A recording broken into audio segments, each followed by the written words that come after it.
dostlar. Bires proqramında biz növbəti dərsimizə başlayırıq. Biz keçən dərsimizdə kassa əməliyyatları və əsasən də kassa məxaric orderlərinin proqramda qeyd edilməsi ilə məşğul olduq. Qeyd etdik ki, kassa məxaric orderlərinin qeyd edilməsi üçün dokumenti upravlения средствами расходной кассовый order və kassa mədaxil orderlərini isə приходной кассовый orderdən qeyd etdik. Biz keçən dərsimizdə qeyd etdik ki, nizamnamə kapitalına pul vəsaiti qoyuluşu 10.000 manat idi və təsis tərəfindən yeni yaradılan şirkət olduğuna görə 1000 manat pul vəsaiti qoyulmuşdur. Və debit kreditlə baxsaq, debit 50, kredit 75. Yəni 50 nömrəli hesabdan 75 nömrəli hesaba pul vəsaiti qoyulub təsisçi tərəfindən. Amma ümumiyyətlə təlimatlarda da bu cürdür. Yəni kassaya pul vəsaiti 75 ilə rəsmiləşdirilir. 75 nömrəli hesabla rəsmiləşdirilir.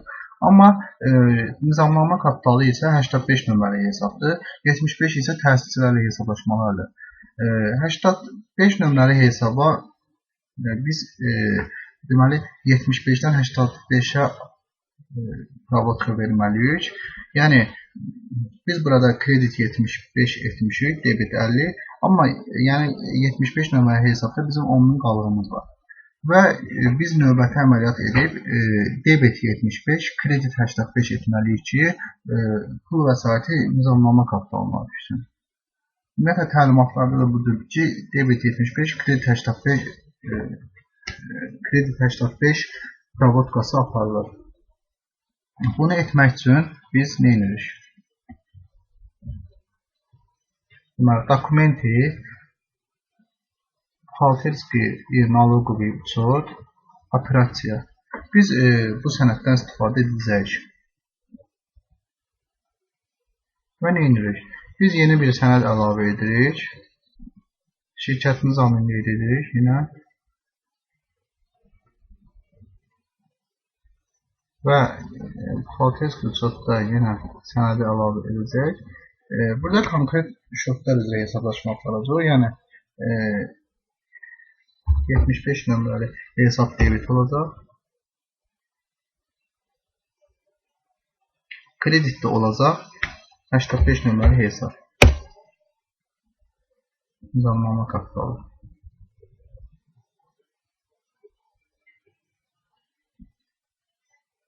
Gördüyünüz kimi yəni 75 nömrəli hesabında biz adını dəyişək. Rus dilində, yəni tərcümə edək ona.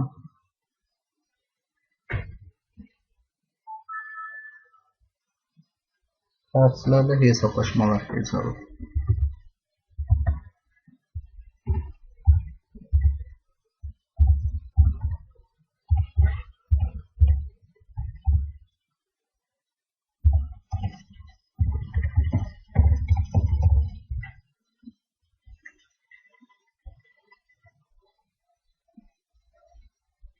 Və 85 nömrəli hesabımızda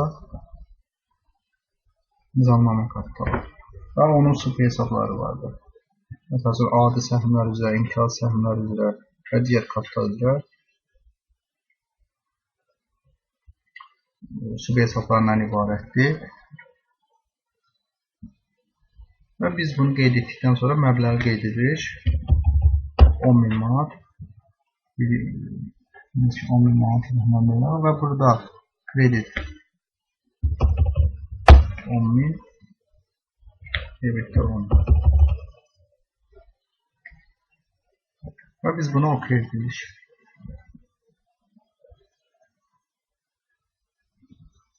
Yəni bir də deyirəm, hesablar üzrə dəyişmələri aparılması üçün, yəni 75-dən 85-ə pravotqa verməsi üçün dokumenti buxalterskiy налоговый учет operasiya buxalterskiy налоговый учет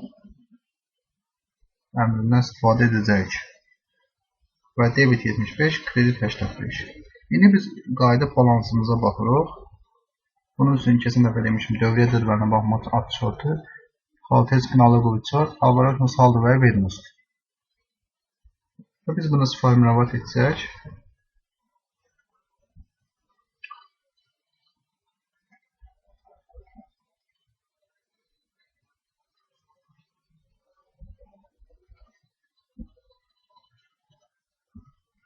Görərik ki, artıq pul vəsaiti təsirli hesablaşmalardan çıxdı, daxil oldu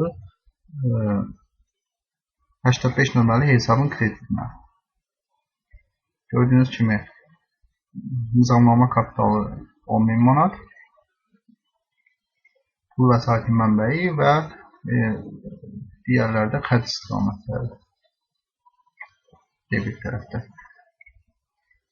Və biz bu dövriyyə cədvəlində isə müəyyən bir dəyişikliklər aparaq nə edirik? Biz detallı baxmaq üçün hesaba detalizasiyadan qeyd edəcəyik. Yəni sub hesablarında görmək üçün budur açılır. Məsələn 85 nömrəli hesabın adi səhmlər hissəsinə gəlib düşür 10.000 manat. Və biz buradakı sub hesabları yığmaq üçün də, yəni gəlib burada sağ düymə Ureven Group 2 edə bilərik. Ureven Group 1 edə bilərik ki, və sadəcə hesabların özlərini göstərsin. Və biz nə edirik? Biz buna yadda saxlayaq, müəyyən bir əməliyyatları aparaq. Excel'də qeyd etmiş ki, Excel'də saxlanılması üçün saxlanıc Ctrl-S düyməsindən istifadə edəcəyik. Məsələn, deyək ki, bölgə edəcəyik.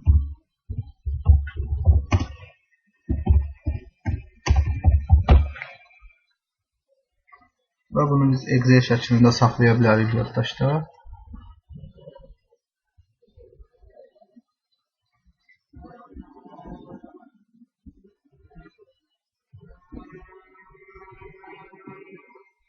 Əslində biz keçən dəfə demişdik, yəni 10.000 manatın 4750 manatı bizim kassamızdadır. Biz baxsaq, keçən dəfə kassa hesabatını çıxardanda keçən dərsimizdə görsənmiş ki, 4750 manat kassada pulumuz var, 2000 manat bankımızda. Deməli, 10.000 manatın 4750 manatı bizim kassamızda, 2000 manatı hesablaşma hesabımızda. Buradan da görə bilərik. 4750 manatı kassamıza, 2000 manatı hesablaşma hesabımızda göstərilir və həmin pul vəsaitini biz deməli avans vermişdik 1000 manat. Gördüyünüz kimi 1000 manat STP-yə boru alışı üçün avans vermişdik keçən dəfəki əməliyyatdan. Sonra 200 manat biz vergiyə vermişdik 68 nömrəli hesaba. Vergi departamentinə. Sonra 450 manat biz işçilərə əmək haqqı vermişdik. Yazılırsa. Deməli, burada 400 manat 1, 50 manat da 1. 2 əməliyyatın cəmi. Onu qeyd edək.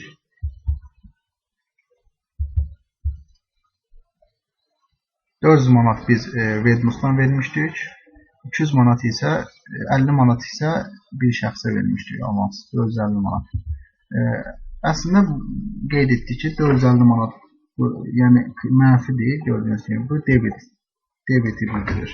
Biz burada qeyd edə bilərik həmən məbləği 450 manatı.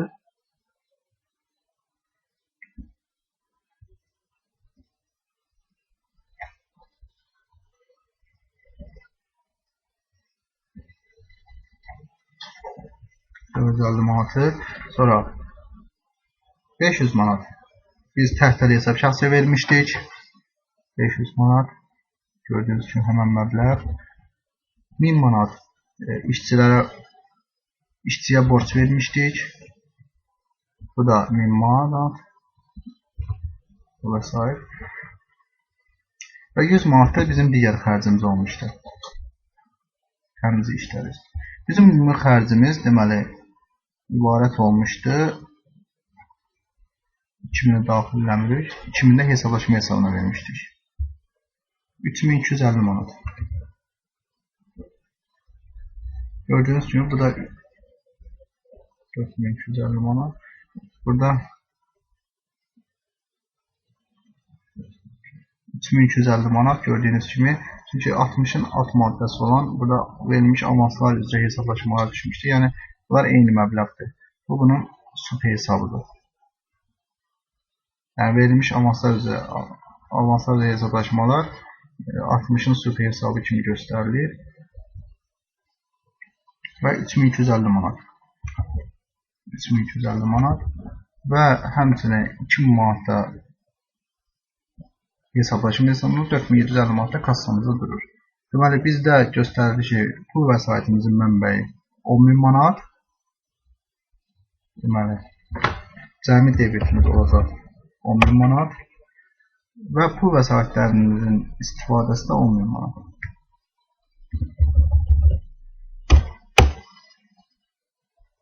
Yəni, biz bu cür cəmləsək görək ki, 10.000 manatdan ibarətdir. Həmən bu 10.000 manatın 4750 manat kassada, 2000 manat hesablaşma hesabında, 1000 manatın avans vermişik, 450 manatın əmək haqqı vermişik, 68-də yəni vergiyə 200 manat ödəmişik, 500 manatın təhvil hesab şəxsə vermişik, 1000 manatın borc vermişik, 100 manatını digər xərclərə ödəmişik. Gördüyünüz kimi balansımız, yəni günün sonuna olan balansımız bərabər, yəni kredit qalığı debit qalığına bərabərdir.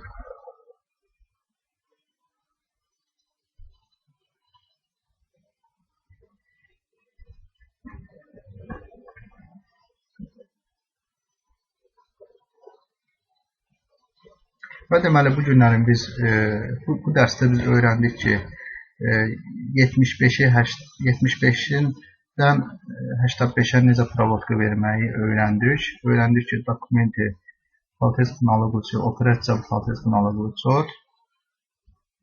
və həmçinin biz dövriyyə cədvəlindən balans qurmağı öyrəndik və günün sonuna olan balansı çıxartdıq. Və bu dərsimiz bu qədər. Diqqətinizə görə çox sağ olun.